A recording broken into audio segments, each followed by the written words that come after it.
کیونکہ اللہ کی بارگاہ وہ بارگاہ ہے کہ جہاں پر امیر و غریب نہیں دیکھا جاتا ہے، جہاں پر کالا گورا نہیں دیکھا جاتا ہے، جہاں پر خوبصورت و بدصورت نہیں دیکھا جاتا ہے، جو بھی اس صف میں آ جاتا ہے سب برابر کے دیکھے جاتے ہیں. اسی لیے شاعر کہتا ہے کہ آ گئے ایک ہی صف میں محمود و ایاز، نہ کوئی بندہ رہا نہ بندہ نواز. اب عزیزان گرامی انصاف سے بتائیے گا اللہ کی بارگاہ کے علاوہ کون سی ایسی دنیا میں بارگاہ ہے کہ جہاں پر آپ کو اس طرح کا منظر دیکھتے ہیں یا اس طرح کے منظر کا مشاہدہ کرتے ہیں؟ کسی پارلیمنٹ میں آپ نے یہ دیکھا ہے؟ کسی بادشاہ کے دربار میں آپ نے یہ دیکھا ہے؟ کسی اونچی جگہ کے اوپر یا اونچے مقام کے اوپر آپ نے دیکھا ہے؟ نہیں عزیزان گرامی، ہر جگہ کاسٹ سسٹم ہے. امیروں کو آگے بلایا جائے گا، غریبوں کو پیچھے رکھا جائے گا. پیسے والوں کو آگے بلایا جائے گا اور فقیروں کو پیچھے رکھا جائے گا. کچھ جگہ آپ کو دیکھنے کو ملے گا کہ خوبصورت چہرے آگے بلائے جاتے ہیں، بدصورتوں کو پیچھے کر دیا جاتا ہے. کچھ جگہ یہ دیکھنے کو ملے گا گورے لوگ آگے ہوں گے اور کالوں کو پیچھے کر دیا جائے گا. تو یہ دنیاوی حکومتوں کا طریقہ ہے، دنیاوی درباروں کا طریقہ ہے. لیکن اللہ کی جو بارگاہ ہے وہاں پر یہ فرق آپ کو نظر نہیں آئے گا. اب عزیزان گرامی اللہ کی بارگاہ کے علاوہ، اللہ کے دربار کے علاوہ اگر کہیں اور یہ منظر کا ہم مشاہدہ کرتے ہیں تو وہ منظر صرف یہ فرش ازاں کا منظر ہے کہ جس مقام کے اوپر یہ نہیں کہا جاتا کہ جتنے امیر لوگ ہیں وہ فرش ازاں پہ آگے بیٹھے، جتنے غریب ہیں وہ پیچھے بیٹھے، جتنے خوبصورت ہیں وہ آگے بیٹھے، جتنے بدصورت ہیں وہ پیچھے بیٹھے. نہیں عزیزان گرامی، وہی طریقہ کہ جو نمازوں کی صف میں ہوتا ہے، وہی شرط کی جو نماز جماعت کی شرط میں ہوتی ہے، وہی شرائط فرش ازاں کے اوپر بھی ہوتی ہے. اس در کے اوپر جو بھی آ جاتا ہے اسے امام حسین کا زائر کہا جاتا ہے، اسے عزادار کہا جاتا ہے. ایک سلوات بھی اللہم صلی اللہ محمد وآل محمد. لہذا یہ فرق کا کرنا، یہ فرق کا سمجھنا، یہ دنیاوی بادشاہوں کی طریقہ ہے، یہ ان کی سیرت ہے. لیکن اللہ کی سنت یہ سنت نہیں. اللہ کی سنت وہی سنت ہے کہ جس سنت کو اہل بیت علیہ السلام نے دنیا والوں کے سامنے پیش کیا، اور جس سنت کے اوپر آج شیعہ مسلمان باقی ہیں. آپ دیکھ سکتے ہیں پوری دنیا میں یہ طریقہ جب فرش ازاں بچتی ہے تو عزیزان گرامی وہاں کوئی بھی فرق نہیں کرتا، چاہے وہ کربلا معلیٰ ہو، چاہے وہ لکھنؤ کا کوئی امام باڑہ ہو یا درگاہ ہو. اور عزیزان گرامی دوسری چیز جو آپ مشاہدہ کر سکتے ہیں، یہ پریکٹیکلی چیزیں جو میں آپ کی خدمت میں عرض کر رہا ہوں تاکہ آپ مشاہدہ کریں. دیکھیں آپ دنیا کی کسی بھی مسجد میں چلے جائیے، غالباً یہاں لکھنؤ کی سب سے بڑی مسجد آصفی ہے، آپ آصفی پہ جائیے آپ کو ایک بڑا بورڈ ملے گا کہ جہاں پہ لکھا ہوتا ہے کہ مسجد میں غیر مسلمان کا جانا منع ہے. مسجدوں میں عام طور سے جو بڑی مسجدیں ہوتی ہیں وہاں پہ آپ کو لکھا ہوا ملے گا، اور عام طور سے لوگ منع کر دیتے ہیں کہ بھائی مسجد میں وہی جا سکتا ہے جو مسلمان ہوگا، غیر مسلمان نہیں جا سکتا. اچھا بھائی، آپ کسی اور ملک میں گئے وہاں بھی آپ کو یہی ملے گا. ہر جگہ دنیا میں آپ کو یہی ملے گا کہ مسجد میں صرف وہی جا سکتا ہے کہ جس نے لا الہ الا اللہ محمد رسول اللہ کہا ہو. یعنی مسلمان ہی جا سکتا ہے، غیر مسلمان مسجد میں نہیں جا سکتا. اب یہاں پر میرا ایک سوال ہے، سوال یہ ہے کہ اللہ جب خالق کائنات ہے، دنیا کو خلق کرنے والا ہے، انسانوں کو بنانے والا ہے، تو انسان میں تو ہر کیٹیگری کے انسان آتے ہیں. ہندو بھی آتے ہیں، مسلمان بھی آتے ہیں، سنی بھی آتے ہیں، شیعہ بھی آتے ہیں، عیسائی بھی آتے ہیں، یہودی بھی آتے ہیں. تو اللہ کے گھر کے لیے شرط کیوں رکھی گئی کہ صرف مسلمان ہی جا سکتے ہیں، صرف کلمہ گو ہی مسجد میں جا سکتے ہیں، غیر مسلمان نہیں جا سکتا؟ لیکن عزیزان گرامی وہیں دوسری طرف آپ کسی بھی درگاہ میں چلے جائیے، کسی بھی امام باڑے میں چلے جائیے، کسی بھی کربلا میں چلے جائیے، آپ کو کہیں بھی یہ لکھا ہوا نہیں ملے گا کہ غیر شیعہ امام باڑے میں نہیں آ سکتا، یا غیر مسلمان درگاہ میں نہیں آ سکتا، یا غیر مسلمان کربلا نہیں جا سکتا. نہیں عزیزان گرامی، کسی بھی امام باڑے میں، کسی بھی درگاہ کے باہر آپ کو یہ دیکھنے کو نہیں ملے گا. نہ کوئی روکتا ہے، نہ کوئی روک سکتا ہے حسین کے دربار میں آنے سے. اب عزیزان گرامی یہ چیز سمجھ میں نہیں آتی کہ جو خالق کائنات ہے اس کے گھر میں جانے کے لیے تو شرط رکھی گئی کہ صرف مسلمان جا سکتا ہے، لیکن جو مخلوق الہی ہیں اہل بیت علیہ السلام، ان کا دروازہ سب کے لیے کھلا ہے.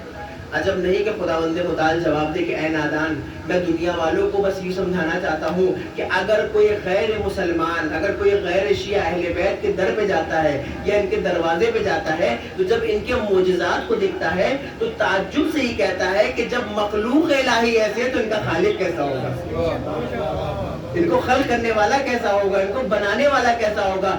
دھیرے دھیرے دھیرے دھیرے یہی اہل بیت کے ذریعے سے سامنے والے انسان کی ہدایت ہو جاتی ہے اور وہ صحیح خالق کو بھی پہچان جاتا ہے، صحیح مخلوق تک بھی پہنچ جاتا ہے. سلوات بھی اللہم صلی اللہ مولا محمد وآل